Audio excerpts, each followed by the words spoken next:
Muy buena, hola, hola, hola, ¿qué tal? ¿Hay alguien por ahí? ¿Qué tal? ¿Alguien me escucha? Hi, everybody. Vamos a esperar a ver si se conecta la gente. Hola, María Yumin, ¿qué tal? Hoy respondemos a tu pregunta. ¿Qué tal, María Yumin? Bueno, mientras tanto, como siempre, bueno, pues saludaros, daros las gracias por... Hola, María Yumin. Daros las gracias por todas las cosas, por todos esos mensajes, comentarios que me estáis haciendo, a todos aquellos que estáis compartiendo mi trabajo.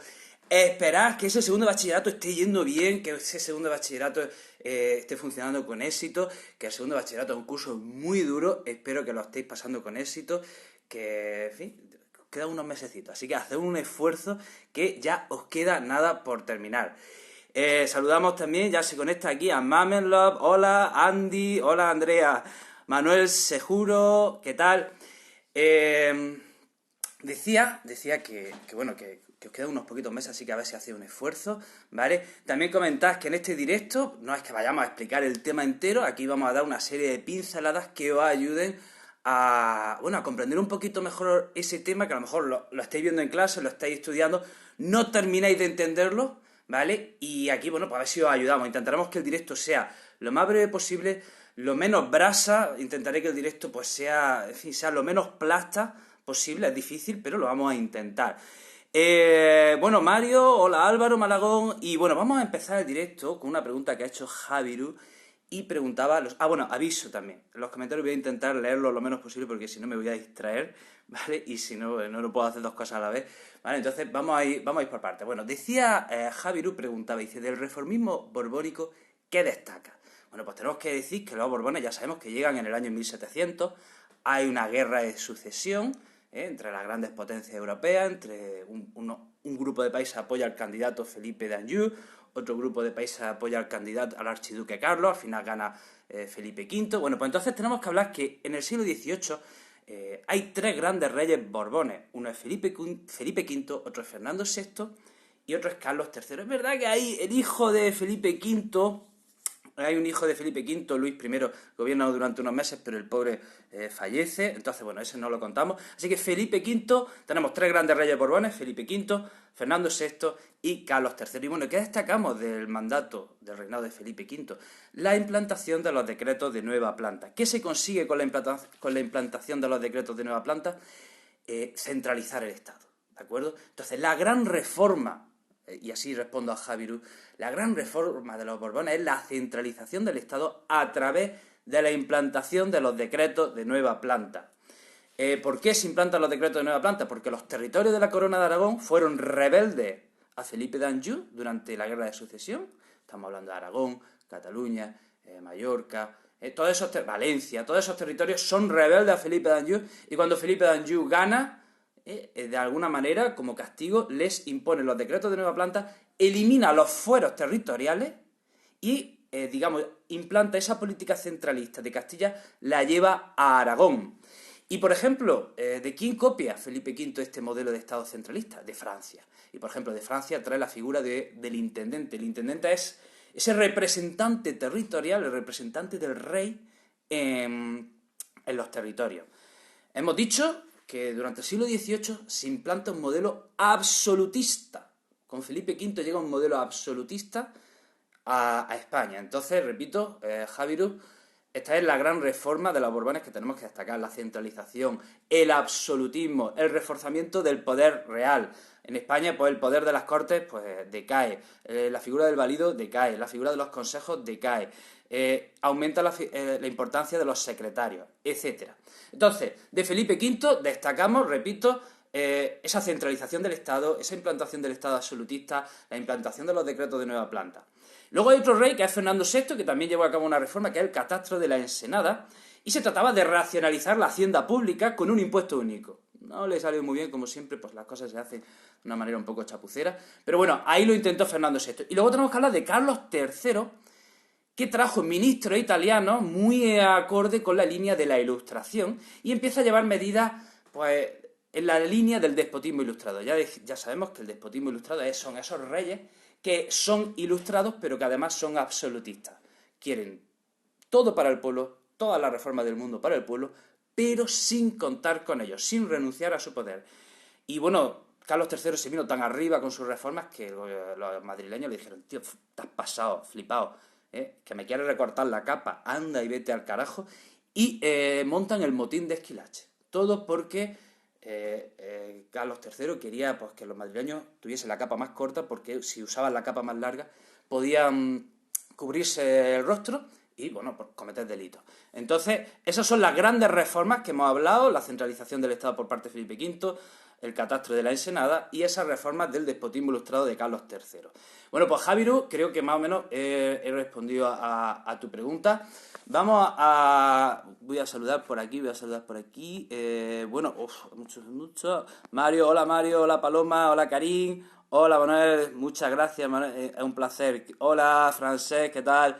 Hola Vicky, hola Mario, Edson. Bueno, hola Jorge, hola Brooklyn y vamos a seguir. Voy a ver un poquito de agua. Y una pregunta que hace Rutilaria muy interesante. Se nota que ya estas preguntas se nota que es que ya vais ahí al detalle. Se nota que estáis estudiando, que lo estáis comprendiendo. Y dice, ¿cómo se pasa de la década moderada al bienio progresista? Bueno, hemos dicho que la regencia de Espartero va del 40 al 43. Espartero convocó unas elecciones a Cortes que salieron anti-esparteristas, estamos en el año 43. Espartero rechaza esas Cortes. Hay una rebelión contra Espartero y Espartero pues se va a Londres. Entonces, ¿qué se hace en el año 43? En el año 44 se adelanta la mayoría de edad de Isabel II, ¿vale? Así que estamos en el año 43 y ella tenía 13 años. De manera que en el año 44 empieza la década moderada. Empieza la década moderada que va del 44 al 54. Isabel II, ¿cómo os gusta el tema de Isabel II, verdad? Es que es bonito, es apasionante el tema de... No sé si se nota la ironía. Decía entonces que la década moderada va del 44 al 54, se establece una constitución moderada, una constitución donde se suprime la milicia nacional, se establece la confesionalidad del Estado, se crea la Guardia Civil, hay una ley de ayuntamientos que hace que el alcalde sea nombrado por el rey, ¿vale? ¿Y qué sucede? Pues que llegamos al año, hemos dicho que la década moderada va del 44 al 54. ¿Y qué pasa? Bueno, pues que digamos que el régimen pues estaba cayendo en la corrupción, no estaba respetando la Constitución. Hemos dicho, esto es década moderada, un gobierno de moderados, y incluso dentro de los moderados había gente que no estaba de acuerdo con lo que estaba haciendo Isabel II, no estaba de acuerdo con el rumbo que estaba llevando el gobierno, no estaban haciendo caso a la Constitución, no estaban haciendo caso a las Cortes, había corrupción por todos lados, o sea, así que incluso los mismos moderados en Vicálvaro protagonizan un pronunciamiento militar. Al principio hay una batalla que queda en tabla, y repito, hemos dicho que ese pronuncio militar tiene un carácter moderado, pero a las semanas quiere un carácter progresista. Y hay un joven que en Manzanares que redacta un manifiesto que se llama Cánovas del Castillo, quedaros con el nombre, ¿vale? Y en ese manifiesto enuncia una serie de reivindicaciones progresistas. Repito, es un pronunciamiento que empieza como moderado, pero va evolucionando a reivindicaciones progresistas. Y, bueno, Isabel II pues, se ve en la tesitura de tener que darle la razón a los progresistas, ¿de acuerdo? Y ahí empieza el bienio progresista. Y bueno, aquí esta era una pregunta. Hola, F. Mori 78 desde Perú, un saludo a Perú, a toda la gente. Hola Darío, hola Indira, hola Almudena, ¿qué tal? Bueno, María Yumi ha hecho una pregunta que es la pregunta de las preguntas. O sea, esta es la pregunta, de verdad, ha hecho una pregunta que si la entendéis, tenéis un día ya de selectividad. O sea, no vayáis al examen porque es una pregunta que, madre mía, y a ver si la explicamos bien. Atención. Dice María Yumi, ¿podrías decirnos con qué adjetivos podemos calificar las constituciones del siglo XIX? Toma pregunta. Repito, ¿con qué adjetivos calificamos las constituciones del siglo XIX? Antes de ir una por una, vamos a recordar una cosa que decíamos en el directo anterior. Señores, En el siglo XIX, el liberalismo se divide en dos ramas. Los liberales se dividen en moderados y en progresistas. La diferencia entre los moderados y los progresistas, pues que los progresistas iban un poquito más allá que los moderados. Ambos creían en el rey, pero los moderados decían que al rey había que darle mucho poder, los progresistas decían que al rey había que darle menos poder. Ambos querían una constitución y unas cortes, pero los moderados decían que un sufragio censitario muy restringido, y los progresistas decían que un sufragio censitario un poquito más amplio. Para uno era muy importante el catolicismo, para otro era importante, pero no tanto.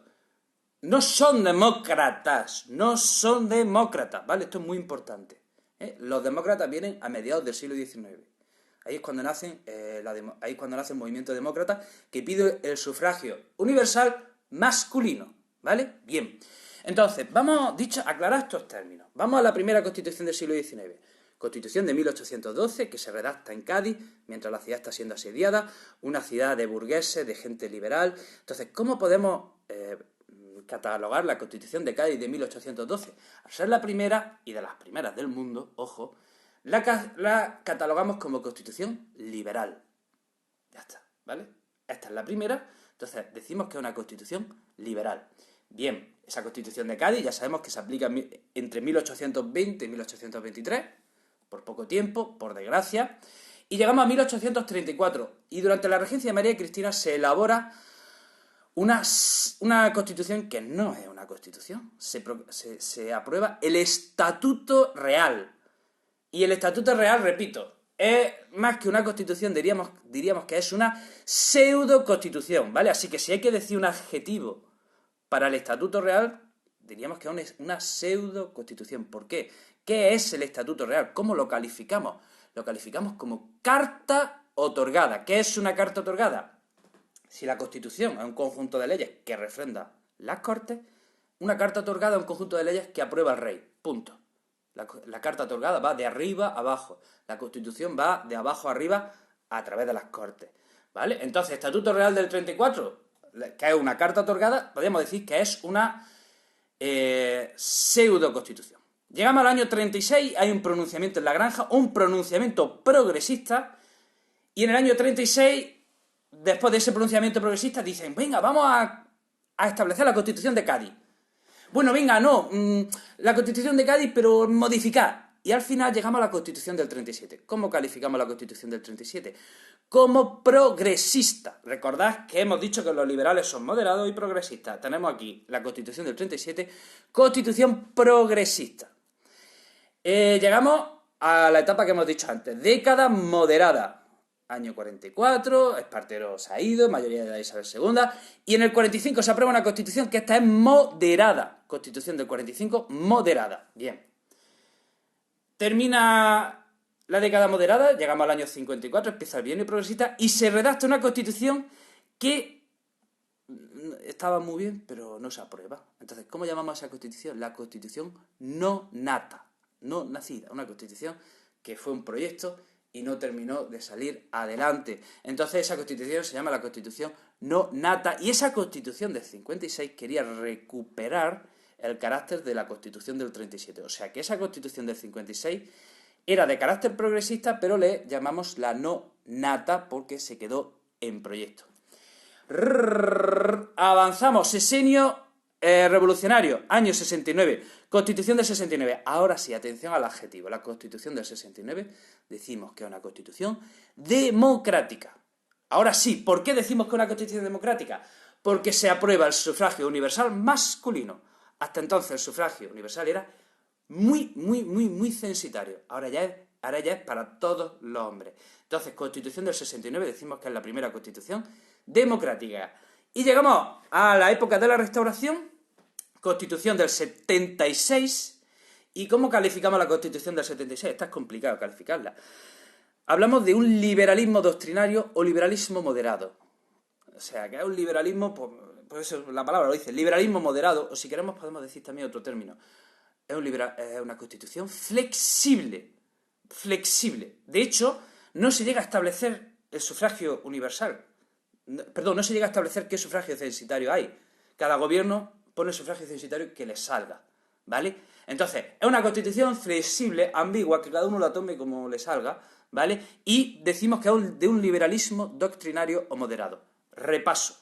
Constitución del 12, liberal. Estatuto Real del 34, pseudoconstitución.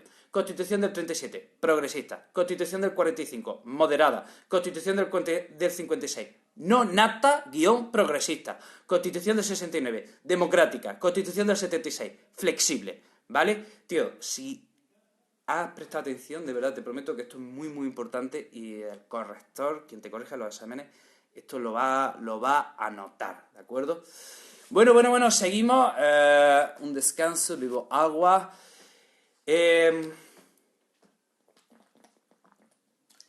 Nos quedan 3 preguntas, vamos a ver cuánto tiempo llevamos, que no quiero que sea 18, 16, 17 minutos. Bueno, vamos a seguir. Clau nos pide que hablemos de la Segunda República y Cristina nos dice que dentro de la Segunda República hablemos del bienio de derecha. Bien, pues vamos a hacer un repaso. Primo de Rivera se va en enero de 1930. Y Alfonso XIII encarga a otro dictador que se llama Dámaso Berenguer que establezca un calendario electoral para volver al régimen de la Restauración. Dámaso Berenguer y se nombra a otro dictador que se llama Juan Bautista Aznar. Bien, ¿qué se hace? Repito, el plan era establecer un calendario electoral para volver al régimen de la Restauración. Y las primeras elecciones que se convocan son elecciones municipales. ¿Por qué? Porque se pensaba que a través de las elecciones municipales y de las redes caciquiles se podía manipular mejor las elecciones, y, bueno, pues, por través de los caciques decirle al pueblo lo que tuviesen que votar. Bueno, pues llegamos al 12 de abril del 31 y ¿qué sucede? Que las elecciones municipales adquieren un carácter plebiscitario. Había que decidir entre monarquía o república. Y en las capitales sucede que ganan las candidaturas monárquicas. ¿De acuerdo? En las capitales ganan las candidaturas monárquicas. ¿Qué sucede el 12 de abril? Pues que en poco a poco se empiezan a proclamar la República en distintas ciudades de España. Alfonso XIII se va y se establece un gobierno provisional. Un gobierno provisional que convoca elecciones a Cortes Constituyentes en julio. ¿De acuerdo? Convoca elecciones a Cortes Constituyentes en julio y de ahí sale un gobierno, se aprueba la Constitución en diciembre y empieza, atención, del 31 al 33, aquí vemos lo importante, un bienio que llamamos bienio reformista. ¿De acuerdo? Del 31 al 33 hay un gobierno de izquierda que establece una serie de reformas de carácter muy progresista, de carácter socialista, ¿vale? Todas medidas enfocadas al pueblo, ¿vale? Medidas una reforma agrícola, una reforma educativa, etcétera, ¿vale? Todo para el pueblo. Ese es el bienio reformista. ¿Quién presidía ese gobierno? Teníamos como presidente de la República a Aniceto Alcalá Zamora y presidente de gobierno a Azaña. ¿Qué sucede? Pues que a este gobierno de izquierda le crecen los enanos y empieza a haber problemas tanto desde la extrema izquierda como desde la extrema derecha. Por ejemplo, recibe un pronunciamiento militar en Sevilla que se llama la Sanjurjada. Hay un levantamiento de carácter anarquista en Casavieja. Y en septiembre del 33 este gobierno es disuelto por Azaña, se convocan elecciones a noviembre y aquí vamos a la pregunta que ha hecho Cristina. En noviembre del 33 empieza el bienio de derecha. Resulta que hay una coalición de partidos de derecha que acuden a las elecciones bajo el nombre de la CEDA. ¿De acuerdo? ¿Qué pasa? Que en esas elecciones... ¿Qué pasa? Pues que, ganan las derechas y empieza el bienio de derecha. Primeras medidas que toma ese gobierno de derecha, echar abajo las reformas. ¿De acuerdo? Se echan abajo las reformas de la etapa anterior. A tomar por saco esas reformas. ¿De acuerdo? Se establece una amnistía para los militares que se habían pronunciado en Sevilla, la Sanjurjada. Y bueno, esto es otra cosa también interesante que si lo entendéis, pues bueno, en el examen se va a notar. ¿Quién había ganado las elecciones del 33? La CEDA. ¿Quién había quedado como segundo partido? El Partido Radical. ¿Y a quién gobierna? El presidente de la República, Alcalá Zamora, le encarga gobierno al Partido Radical, al segundo que había ganado. ¿Por qué? Porque en el año 33 Hitler acaba de tomar el poder en Alemania. Además, lo ha tomado a través de unas elecciones. Hitler primero gana una elección y luego da el golpe de Estado. Entonces, las izquierdas temen que las derechas hagan aquí lo mismo. Entonces, Alcalá Zamora, para evitar eso, le encarga gobierno al segundo, ¿de acuerdo? Entonces por eso gobernó el Partido Radical. ¿Qué pasa? Que en octubre del 34 el gobierno de Lerroux incluye a 3 miembros de la SEDA en el gobierno. Y aquí es cuando las izquierdas llaman a la revolución en octubre y empieza una revolución en Asturias y en Cataluña, ¿de acuerdo? Llegamos a febrero del 36 y aquí, ahora pasa lo contrario, las izquierdas van unidas, ¿de acuerdo? Y las derechas van desunidas y ganan la izquierda y se establece el gobierno del Frente Popular en el año 36. ¿Qué sucede a partir de ahí? Que empiezan, de nuevo se retoman las reformas de la época anterior.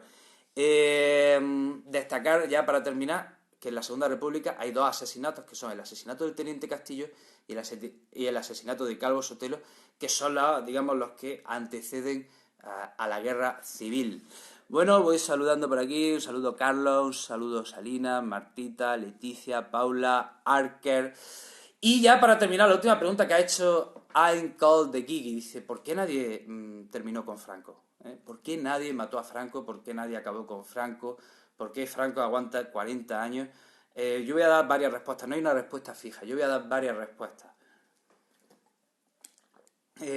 Primero, Franco llega al poder previa guerra civil, o sea, había una mitad de España contra la otra media, y la mitad de España derrotada, pues o bien se ha tenido que ir, o bien vive dentro de España, pero absolutamente reprimida, ¿de acuerdo? Entonces, o sea, no ha sido un golpe de Estado instantáneo que haya tomado el poder de la noche a la mañana, no, ha habido 3 años de guerra y había una mitad de la España que ha sido derrotada después de esa guerra. Entonces, ¿qué pasa? Pues que después de esa guerra civil era difícil que la oposición pues tuviese fuerza, si es que ha habido 3 años de guerra. Además, Franco durante la guerra civil tiene muchas chorras. O sea, Franco no iba a ser el jefe del Estado, el jefe del Estado iba a ser Sanjurjo.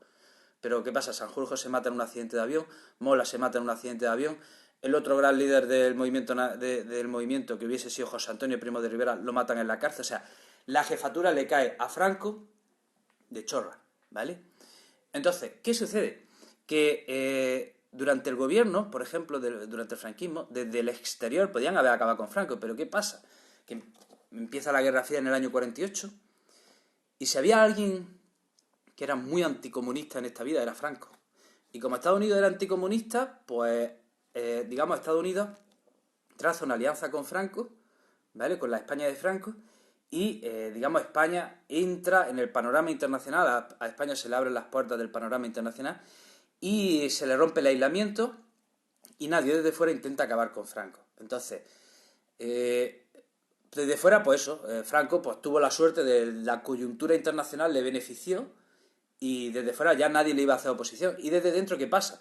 Hemos hablado ya de la guerra civil, pero por ejemplo en los años 40 sí hay oposición armada al franquismo. Hay un grupo de opositores que forman la guerrilla, que le llamamos los maquis. Y esta guerrilla sí tuvo una acción armada, intentó todavía acabar con el franquismo mediante las armas, pero a partir del 47 se fue diluyendo y nada, no llegó a tener peso. Luego es verdad que hubo protestas estudiantiles, hubo protestas obreras, pero no llegaron a tener la suficiente fuerza para establecer una revolución, que a lo mejor es lo que me pregunta Aincold de Gigi, no llega a haber una suficiente fuerza para establecer una revolución y terminar con el gobierno del franquismo. Hola Gabriel, Bruno, ¿qué pasa? Man que pierda, las preguntas las hago, me las tenéis que hacer 2 o 3 días antes para que luego las responda. Bueno, pues hasta aquí el directo de hoy, lo voy a dejar durante un día, luego lo subiré a YouTube. Espero, vamos a ver si cuánto ha durado. Me he pasado de largo, quería que durase poco tiempo, me parece que me he pasado. Gabriel, un saludo, Gabriel Bruno. Bueno, pues un abrazo enorme, mucho ánimo con esa selectividad. Ánimo, darle duro, que os quedan unos meses y bueno, aquí me tenéis para preguntarme las dudas que necesitéis. Un fuerte abrazo y nos vemos hasta el próximo directo. Chao.